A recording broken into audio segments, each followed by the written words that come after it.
That's a weird look.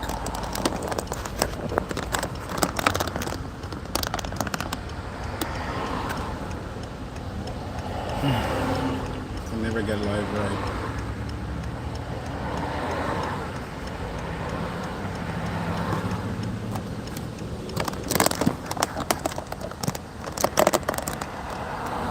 What if I don't want to rotate? You know what I'm saying? 1, 6, 1. Alright, now let's see if I can fix this. See, I want it to be like this. Why, man? Turn. Goodness gracious. Sorry, guys. This live thing I can never figure out. I don't want it to be like this because there's really... You know what? Let's keep it like that. I don't like the look, but whatever. Anyway, what's up, New Hampshire guy?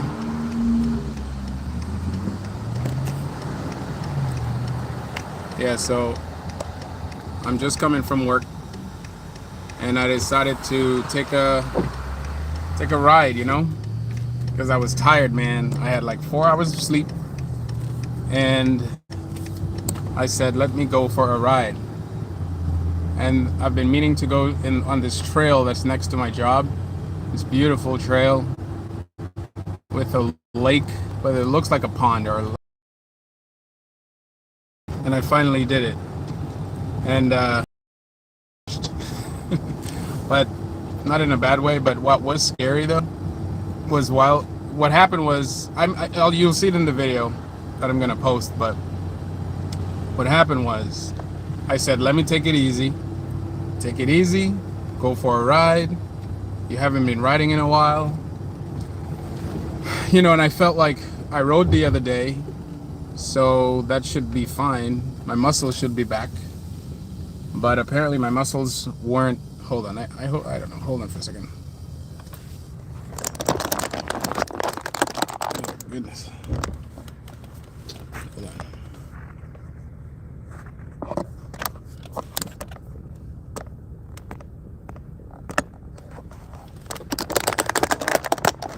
This is going to be horrible on playback, but that's all right. Okay, so what I was saying was, I just came from work. I went on a ride, you know, because I haven't been riding in a while. And there was this amazing trail where I work, and it's awesome. I love it.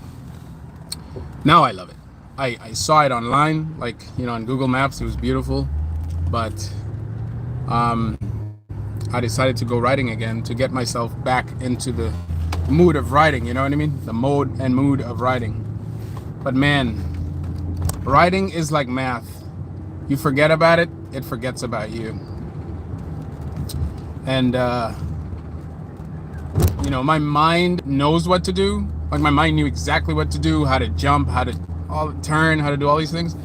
But my muscles were just not keeping up with, I hope that makes sense. But I felt like my muscles were just not keeping up with what I'm used to doing. It's crazy. But I mean, falling off-roading is not new to me. I kind of expected it but I didn't expect that crash. That's the thing. I didn't expect that crash. But the scariest part of that crash was, while I was crashing, there was a stick. There was a branch sticking out. You know, so this is the path. And then right in the grassy area, but not too much in the grassy area, it was still kind of in the trail. I was sliding toward that stick. And I'm like, really? Is that how I'm gonna go? And you know, nothing happened, so that's good. I didn't hit the stick, but I was wearing my helmet, so I wasn't even riding that fast. Well, maybe it didn't seem like I was riding fast. Yeah, I don't think I was. But anyway, riding at like 15-20 miles an hour and jumping, you know, off-roading on a jump, like it was a bump. It's not like I was trying to jump over a rock. You know what I mean? You know, that can be something too, especially if you haven't been riding in a while. But crashing at that speed is, you know, is serious. But I'm glad I wore my jacket, that awesome helmet. Wow, like besides the direct impact, I felt toward my head, everything else felt fine. But yeah, that was interesting. But anyway, for the few people that are watching, 4 people, which wheel do you guys plan on getting? I mean, 4 wheels coming out from 3 different companies. I think what's amazing is that there's no new company. Wow, this guy has a souped up. Oh, they both have souped up mopeds with no helmets. That's funny. But anyway, you can tell if a moped is souped up technically by the smoke trails. If it has smoke coming out of it, that usually means it's souped up, because it's burning a lot of oil. But anyway, wow, look at that little posse, little group of mopeds. I expected to see a group of electric unicyclists, not mopeds. Wow, that's cool. They turned around and went to join their group. That's funny. That's cool. Yeah, so what's interesting is there's no new company. No, well, I'm in front of you, so let me make a move. Anyway, yeah, so there's no new company. These are all the same companies we're used to, which is awesome. Because and I give credit to Leaperkim, really, because before Leaperkim I didn't really see much innovation. Did we? Was the KS18 before or after the Sherman, or during the same time? I think the KS18 was pretty much during the same time, right, as the Sherman. But besides that, there wasn't really that much innovation. Or I wouldn't say innovation, but more like a different take on on the production of electric unicycles. The Hero, as okay, I said it was ugly, like in one of my videos, but it's ugly, but it's really good wheel. It's so practical, like sitting and viewing your speedometer while sitting in that way, like, and then them actually listening to us, and not me, obviously, you guys, and changing the position and the functionality of the handle. That's awesome, dude. Wow. I think that's awesome. They're actually listening to us. Well, Gotway is. And one of the gripes for a long time was that Gotway doesn't listen to people. And it's true. Gotway typically, in the past, never listened to anyone. But let me see what you guys are saying. If I'm driving, that's why I'm not really talking. But when I stop, I'll read your comments, because I gotta pay attention, guys. I crashed once already. I'm not trying to crash a car.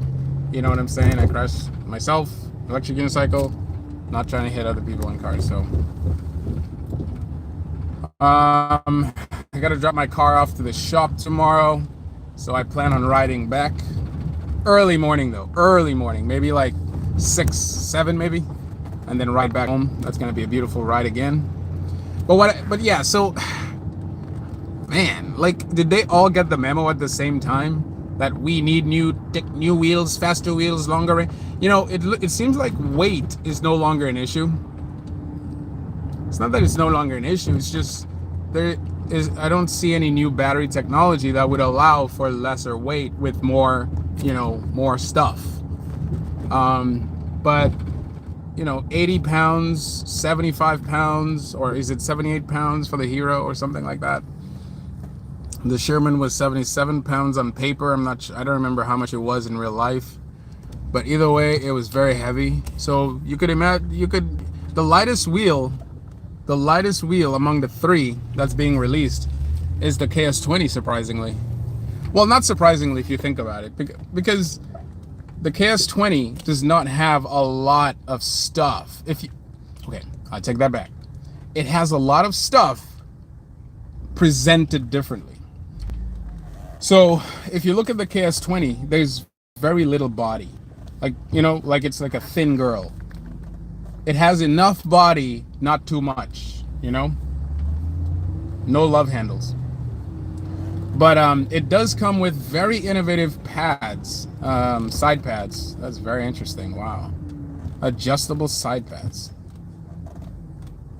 I think they learned that from people like I forgot the European guys, the pad guys, Clark pads, because remember the Clark pad guy, he came up with adjustable pads, like sideways, like you could interlock them and then slide them out depending on how you need them. This one, they pay attention, dude. They come on, these people pay attention. And then I came out with the U-rail, and then it was a stand. Remember, it was a kickstand as well. Sherman it wasn't a kickstand, but people modified it to become a kickstand. So come on, dude, these people are paying attention. They are. And how many people talked about in the electric unicycle forums? You remember when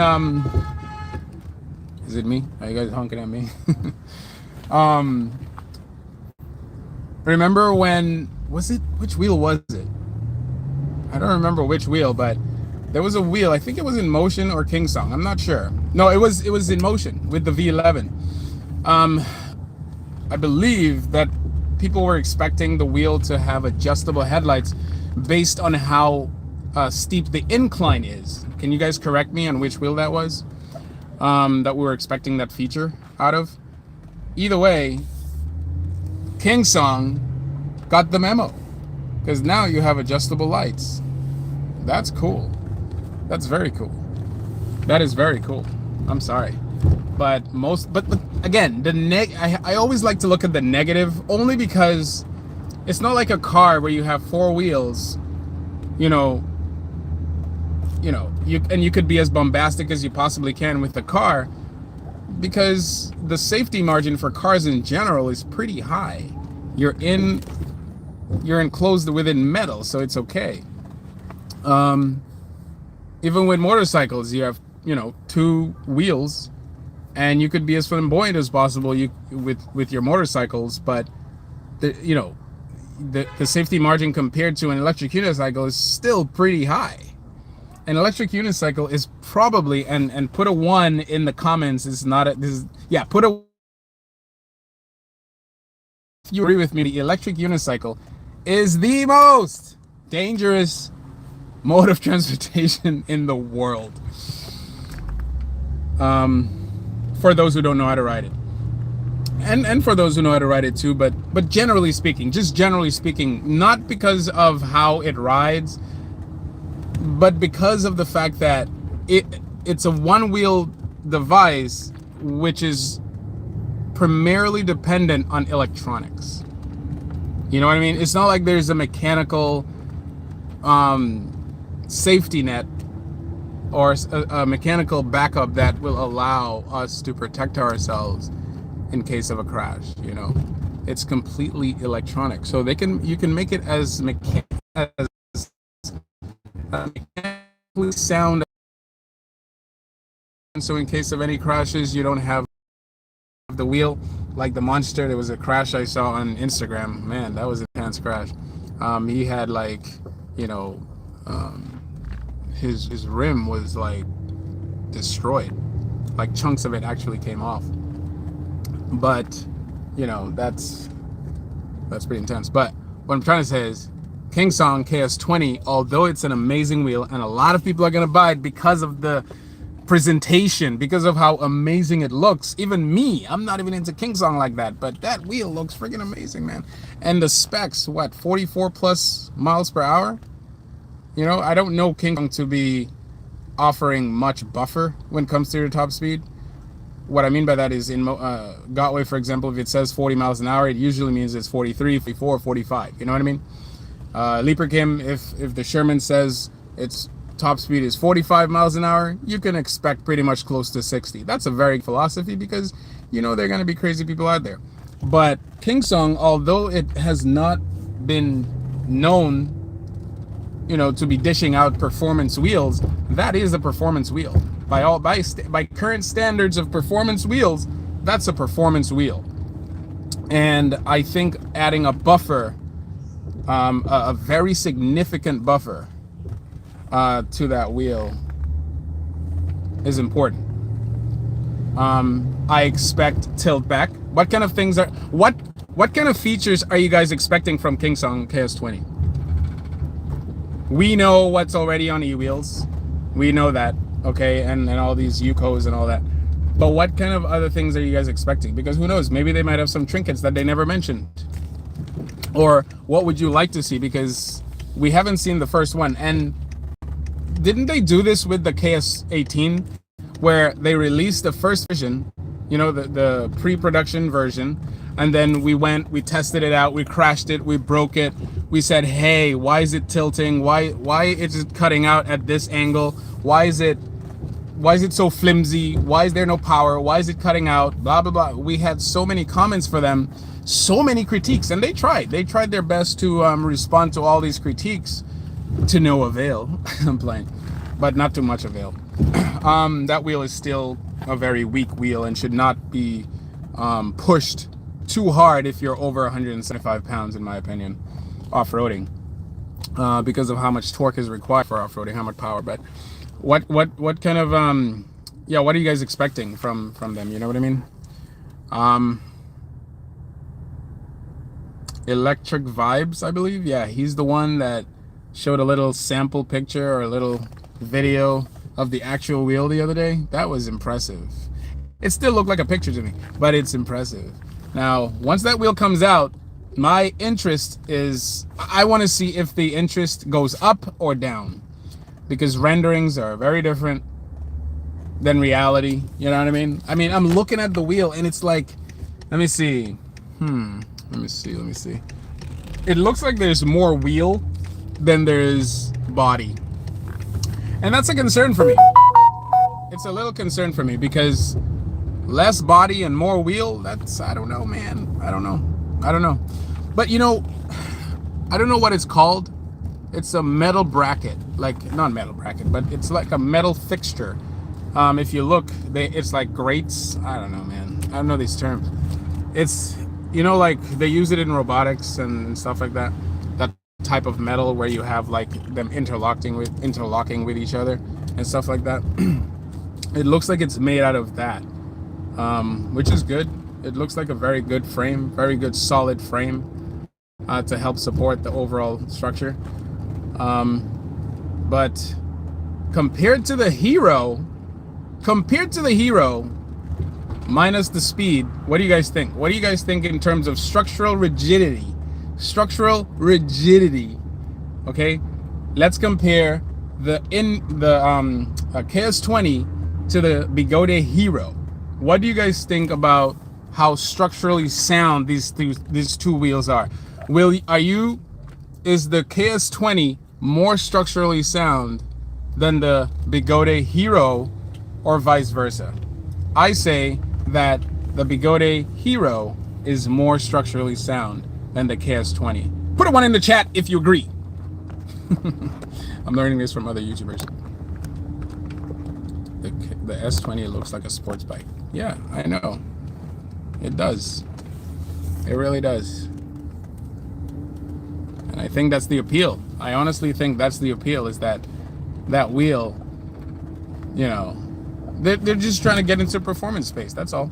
And that's fine. They've had much experience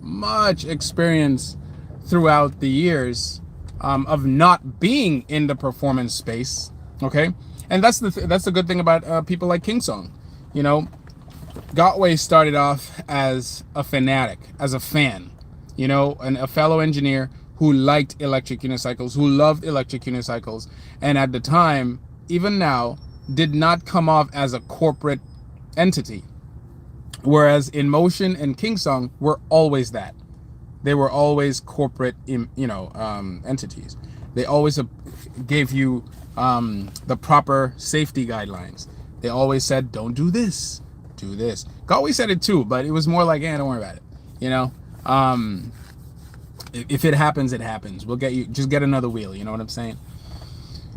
But because of them not being in the performance space for such a long time, it gives them more ammunition to attack the performance field with more vigor and more safety margins and more know-how. You know what I mean? Rather than Gotway just winging it. And in a way, Gotway is, I'm not saying winging it is a bad thing. I'm just saying, like, because they're the first to do a lot of performance things, they kind of have to wing it sometimes because they're the only ones. They're the leader. They're the pioneer. If you're the leader, if you're the first one doing something, you're literally going to take the brunt of it all. There's no one else to follow. But then Leaper Kim came along and, you know, they just knocked it out of the park. They're like, no, safety, bro. We like speed, but we like safety too. And we like quality as well. And it was just too much. I mean, especially after like InMotion releasing the V12, I think Gotway got the message. People want what they want, and they want quality, they want features, and if you're gonna make us dish out money like that, we need something good. I personally don't want to spend that crazy money, but guys, what is money for? You know? What I'd really like to do, well, we'll see what I'm gonna do. But I'm in need of a new wheel. I'm absolutely in need of a new wheel, yeah. And let's see how I'm gonna justify that, if I can. Yeah. So yeah, guys, what are you guys gonna purchase? What are you guys going to purchase? Who's already placed a down payment? I haven't. I'm about to put 2 down payments, one on the Commander and one on the okay, so the Hero is the wheel I want, in terms of off-roading. The KS20 is the wheel I want. You know what I mean? The KS20 is the wheel I want because I don't know, man, like the shell, there's no shell. To me, there is no shell, but I don't know. I like to be rather skeptical at first instead of jumping on ship, instead of jumping on a bandwagon or jumping on a happy ship because of something that looks so amazing. I'd rather be the one to say, nope, it's bad. Nope, it sucks. No, we need more testing. No, we need to see more and the price is not bad. The KS20's price is better than the Bigode Hero. You know what I'm saying? Correct me if I'm wrong. I don't remember. But I'm home now. Let me look at some of your comments.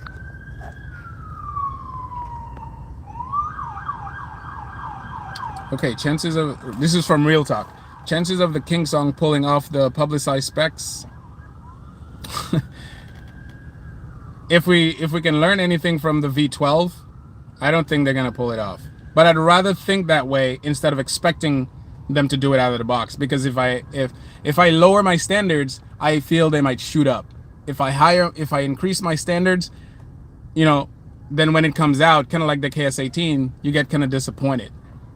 You know, I was very happy with the KS18 because of the suspension and how they executed it. I thought that was on point. But everything else in terms of power, speed, you know, the output of the motor, stuff like that, battery power was terrible. How much? Real talk again. How much of the King Song claims are marketing? I would say a lot of it, because you got to sell, man. And King Song is not like Gotway. King Song is, you know, is more of like a corporate entity. That's how I look at it. So marketing is a lot. But I haven't seen King Song I don't know King Song. How am I trying to say? King Song has always lived up to its word. Okay, so it's 50-50. I think a lot of it is marketing, but a lot of it is based on truth, on what they're planning to release. You know what I mean? Sensei Vegan. The S20 looks like a sports bike. That's correct. Real Talk 1. I forgot what I asked. The S20 looks like it can't take a crash. That's my main concern, is that it might. But then again, I did peek into the picture a little bit closer, and I did see some amazing reinforcements in the back, like behind the facade. I saw some reinforcement there, so I'm very curious to see how strong that is. Any of them using composite frames? You know, in my next video, I would like to talk more about real specs, not just generalizations like I'm doing right now, or like I did in my live. I really like to focus more on actual specs. You know what I mean? So let's see. Abrams maybe? Yeah, man. Abrams looks good. The only issue with the Abram is the battery power. I believe it's 2200 watt hours, which is not bad. It's not bad. I mean, David in New York, he has a wheel. It's one of the old MSX 100 volts. He had it at 2200 watt hours, I believe. And yeah, a lot of guys were able to keep up with the Sherman and wheels like that, because remember, you know, power to mass ratio, the MSX is a much, you know, smaller wheel compared to the Sherman. So that 2200 watt hour that he had was fantastic. So we'll have to see. I don't know. The Abrams is pretty heavy though. What's up, y'all? Happy Friday. James Mucklin. Sensei Vegan, second and or third batch of S20. Yeah, I think so too. I think if I were to choose the S20, I would rather wait, because if I remember correctly, the first batch of the S18 was not on point. They had a lot of work to do, and even like now, like there's, you know, you can't really take this thing off-roading and expect the same outcomes when you crash as you would with, like, you know, a fully enclosed wheel like the Gotway or even the Sherman. S18 was hyped. I wouldn't say the S18 was hyped. The S18 lived up to exactly what they said it was gonna do, except in the area of power delivery. The battery was too weak in order to, you know, keep up with the amount of torque and that the motor was requesting. My lady's calling me, guys. Take care.